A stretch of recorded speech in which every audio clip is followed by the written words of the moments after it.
Well, hello there. Welcome back. Welcome in. Thank you for stopping by today. This is my channel, Musicalina, where I talk about all things music. And today, I want to talk about guilty pleasure songs. So, a guilty pleasure song to me is a song that is either in a different genre than you normally listen to.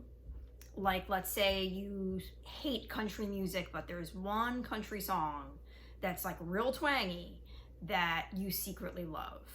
Or it is a song that is universally reviled, that it's sort of a song that becomes like a joke, it's culturally reviled, but you kind of like it. A common denominator with these universally hated songs, especially if they are pop songs. These are songs that you hear on the radio all the time, you get really sick of, you hate that it's stuck in your head. But that's the thing. These songs are engineered to get stuck in our head, to become earworms. For a time when I was in high school, a group of people that I hung out with listened exclusively to grunge and hardcore music. And so that's what I listened to as well. It wasn't really until my senior year of high school that I started to branch out and listen to, I went through a really big like 60s phase in senior year of high school. I'm not sure where that came from because it was like a total 180 from the hardcore and the punk and the grunge. But you know, when I was in high school, grunge was really blowing up, and so that was what was cool. That's what was popular, and so that's what I listened to whenever I made a mixtape for somebody. I'm going to talk about mixtapes in another video for sure. I miss mixtapes. I miss making them. I miss getting them. Anyway, so whenever I made a mixtape for somebody, it never had anything like real poppy on there, but I was still listening to like Madonna and Michael Jackson and Bananarama.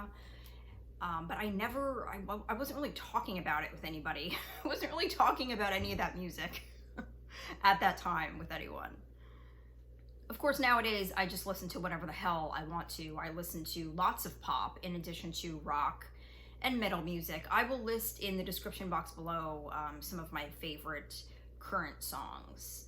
I don't really feel any like embarrassment or shame at this stage in my life as far as what I listen to, but I think there is definitely much more of a stigma when you're younger, and definitely much more of a social pressure when you're younger to like what your friends are liking. I mean, that's like pretty obvious. So let's get on with the guilty pleasure songs that I personally like. These are songs that I don't necessarily listen to with any real regularity necessarily, but I do like them, and if I hear them, I will think to myself, oh, I like this song. So, okay, so first up, I chose the song Who's That Girl by Madonna. I've always listened to Madonna ever since I was a little kid. Her music has just kind of always been prevalent in my life. I chose this song specifically though because even though when it was released in 1987 it was a hit, I don't know if it's like everyone's favorite Madonna song. Like, I don't really hear too many people talking about this particular song. I think when people think of Madonna like hit songs, they think of like Borderline or Lucky Star or Like a Virgin, or I guess in some of like that song Music that she did that was like, I think in the 90s, not Who's That Girl. That song also is a single from a movie that was released of the same name, and it was a bad movie. I don't know if you've ever seen it, but it was critically panned. It was not a hit. It's just not a good movie. And I think when people think of the song, even though it's a really good song, I think they think of the movie as well, which maybe puts it in a not so favorable light. Okay, so next up is a song by Was Not Was, and it's a song called Walk the Dinosaur. This song was released in 1988. And the thing is, I didn't even know this song existed. Like, I don't even remember hearing it when it came out. I discovered this song because I used to go to school dances in junior high, and I would always go with a big group of my friends. We would all go together. And whenever the song came on, we would all get pulled onto the dance floor and we would all be dancing to the song. And there was like a certain dance that we did, and they always played it at the school dances, and we danced every single time. We always freaked out whenever we heard it. And now to this day, I still hear it once in a while. Like I'll hear it in grocery stores and stuff. And whenever I hear it to this day, it just takes me right back to the school dances. So yeah, it takes me right back to the 8th grade dancing to this ridiculous song. The lyrics are so strange in this song. So I tried to do a little bit of research on this song. I read a little bit, and apparently it's about nuclear Armageddon. I don't know. One night I dreamed of New York, you and I roasting blue pork in the Statue of Liberty's torch. Elvis landed in a rocket ship.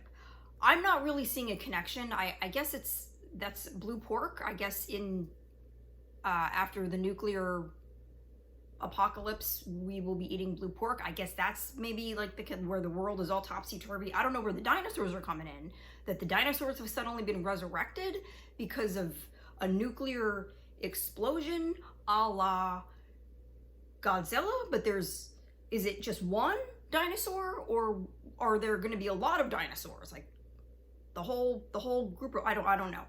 I don't really see the connection with this song. But anyway, so it's a really catchy song. It's a ridiculous song, but it's so fun, and it's the kind of song that you listen to, and even though you know you just like it on a superficial level, you're not thinking about nuclear apocalypse when you hear it, it definitely puts a smile on your face. Okay, next is Spice Up Your Life by the Spice Girls. So the Spice Girls blew up when, I think I was still in high school when they blew up, or I was just out of high school or something like that. And they were like the biggest thing ever. Like, I mean, they were just everywhere. And believe it or not, my friends and I, some of my friends and I, specifically a couple ones that I'm thinking of right now, and I really loved their music, just kind of unironically, just, you know, acknowledged that their music was just kind of dumb and fun and just put you in a good mood. So Spice Up Your Life is off their second studio album, which is called Spice World. There's also a movie that they released, a feature film of the same name, which I've never seen. Have you seen it? I don't know. But this particular song, even though all their songs are like super catchy, this song in particular always puts me in a good mood. It always makes me smile, and it just sticks in your head, you know? It sticks in your head pretty severely. It's the kind of song that will be on a loop in your head for many, many days, maybe even weeks. Okay, and the number one guilty pleasure song of mine is Gangnam Style.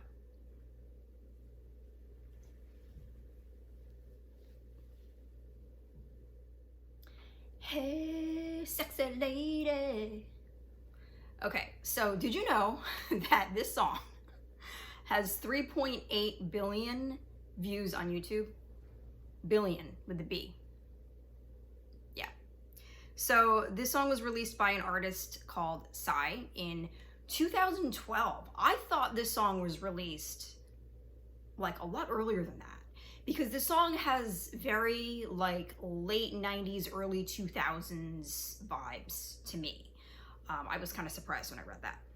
But I remember when I first watched the video on YouTube, I remember thinking that even though I was like, this is so weird and so ridiculous, but I also could completely understand why it was so popular and why it continues to be popular to this day.